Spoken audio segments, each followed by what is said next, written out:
Good afternoon. Welcome to another slapdash episode of Diatribes from the Voice of Doom. Now here's your slipshod and slovenly host, Voice of Doom.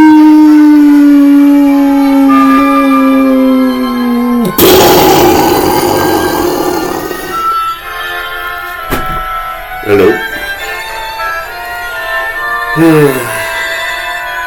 It's Arnold Schoenberg. Chamber Symphony Number 1, Opus 9. 20th century, of course. It's probably in the top 5 of 20th century composers. Serious composers. Interesting guy, musical theoretician, and inspired a lot of other composers. Now, I'm going to do another diatribe, kind of in my old format of having like 3 subjects in one, because I thought of 3 things, but I don't know if I can make a show out of each one, even though I know I could. So the themes are going to be whatever happened to, debating, and worldwide genocide. So let's get into that. First, whatever happened to. It occurred to me that the rug of America, what used to be America, the national rug, is quite lumpy. In fact, it's not really lumpy, it's more like a big hill. It's not the kind of rug you could lie on comfortably, because so many things have been brushed under the rug that it's a big mess. It's absolutely shapeless. It's just a mass. Now, what's been swept? Whatever happened to, well, let's just say, whatever happened to Afghanistan? It's been over a year since the fiasco. Not a whole lot of follow-up by the media on what's going on over there, other than killing a terrorist that wasn't supposed to be there. My theory is that they're clamping down, and have been clamping down for a year, on everybody, going back to their dark age ideology and their theocracy, or whatever the hell they want to call it. Now, we don't know who survived and who was killed, and which of our allies were executed, or which were thrown off buildings. And we don't know what's become of the women and identify as girls in Afghanistan with their education and their rights. We really don't care, do we? We don't care. There's other countries that are in the same boat that are rising up against their oppressors. And these are countries that have not had a Western style of life for 2 generations. I'm talking Iran and Iraq. And they're kind of getting up in arms. Now, I can only imagine what the people of Afghanistan, who have had a taste of Western life for the last 5 to 10 years, up until Petri Dish's debacle, they were enjoying a Western style of life, and I think they liked it, and I think they would want to go back, so they have to clamp down. So I'll leave that there. Whatever happened to the parade mass murderer who used his car to plow through a bunch of innocent people in a small community? And I found a little something. He is on trial now, and he's defending himself. And although he's not the brightest bulb on the tree, he's not stupid, because at least he's trying to defend himself. He got a haircut. He looks very presentable now, and he's doing a terrible job of it. So he will probably be convicted, because there's just no getting around that. I'm sure they would love to give him no bail and send him on his way, but they really can't. People would finally say, that's that. We're not going to put up with that. Okay.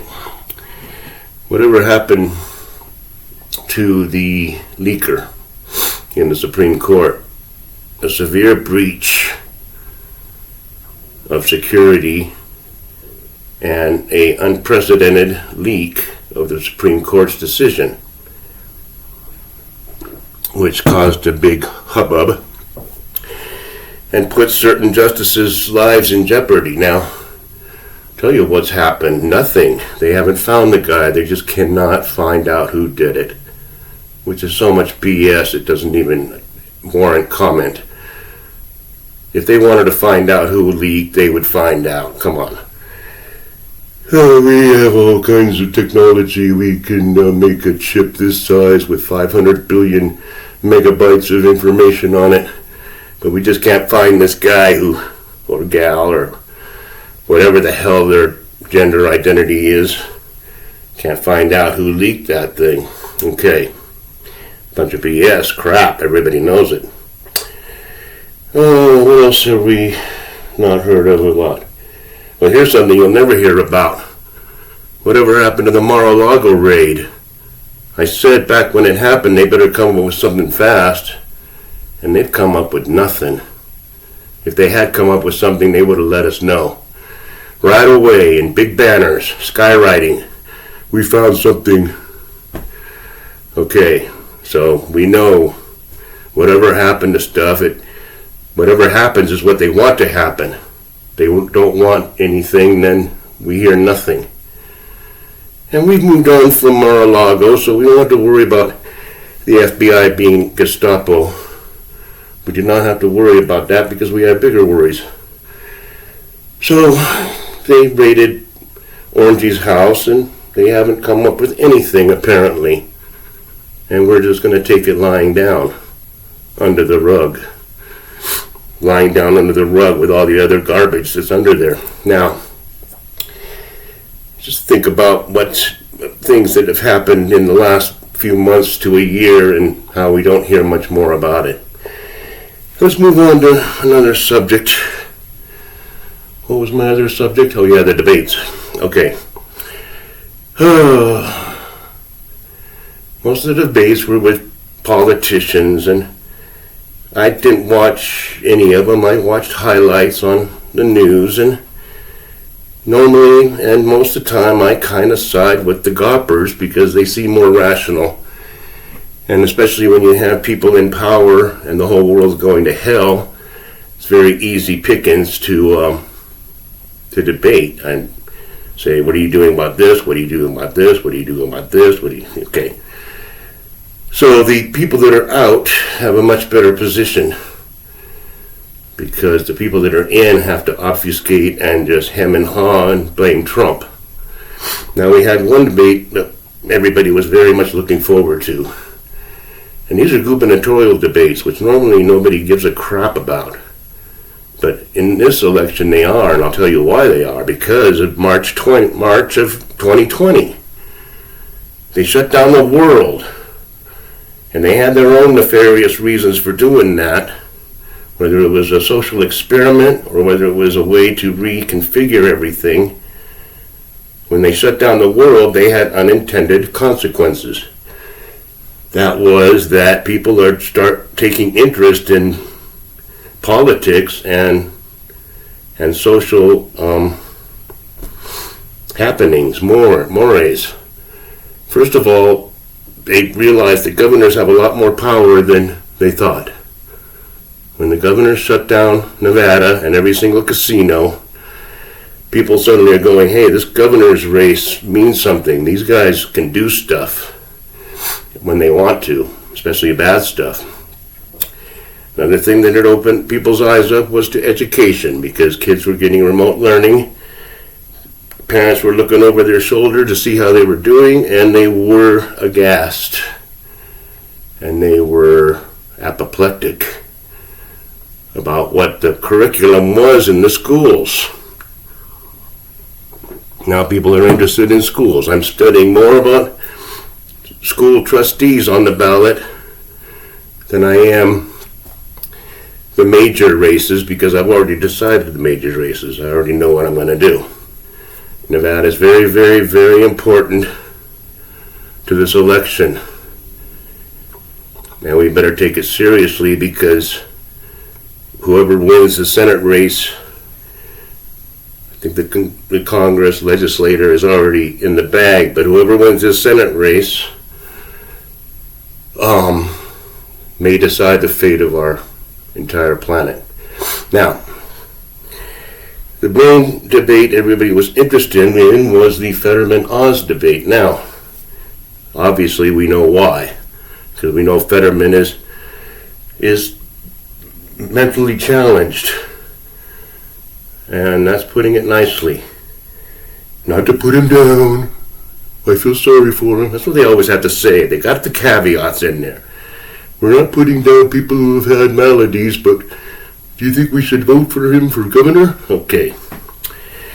Now, Oz is a professional media personality, and he has a brain. He has a medical degree.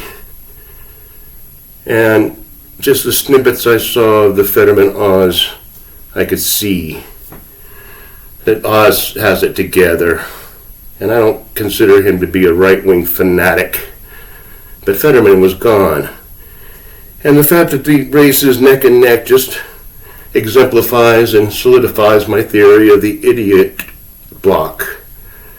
Because no matter how bad a person is, they can be stone cold dead on a slab, and 50% of the electorate will vote for them because they're idiots. And I would rather vote for a dead D than a living insurrectionist. Okay. So I'm not going to pontificate too much on that. You can watch some of the Fetterman stuff. It's pain. It's hard to watch. And it's indicative. I mean, Fetterman may as well be the representative, because he represents what used to be the United States. We are him, okay? Look at him, that's America, or what used to be. Now, the third subject has to do with genocide, and it occurred to me when I'm watching YouTube all the time that I'm getting commercials. And I've talked about this before, but I'm wondering, why are you... They've narrowcasted me before, because I've visited survival outlets for food or whatever, just checking out what they have. And so, on many occasions, I get commercials about survival equipment and food and preparing and, whatever. But I'm getting a lot of commercials that make no sense to me, because they're advertising yachts. And they're not just yachts. I mean, they're multi-million-dollar yachts. They're hotels on the water. Very nicely appointed. And they're not commercials made by people in their basement. They're professional. I also see commercials about going on cruises. This summer, why don't you take your vacation in the Caribbean? If there's not a hurricane. Okay, fine. Why am I getting these commercials? They're not narrowcasting, because they would know for sure just by my content that I'm not rich. I cannot afford a rubber raft right now. So these multi-million-dollar yachts, that's right out. Why do they have those commercials? They don't have it because they think people are going to click on the thing and say, well, how much is this? Maybe I'll buy one. The people that can afford a yacht are not watching YouTube. They're busy working, making more money. Why do they put the commercials on? Well, they want worldwide genocide. They want abortion to be free and legal up until the age of 3. They want people not to have kids in the first place, okay? Now, you're in your 20s, you just got married, you see a commercial about going on a cruise, and you go, should I have a family, or should I live a life of luxury? Because if I have a family, I'm going to have to put all my resources into that family. But if I don't have a family, maybe I could get that yacht one day. Maybe I could go on that cruise. If fact, I know I can go on the cruise. Dinks, double income, no kids. So they want to do what I'm calling my new word is pregenocide. They want genocide before the kids even procreated. They want to discourage having kids by putting this pie in the sky, live a good life, don't have kids. It's very obvious.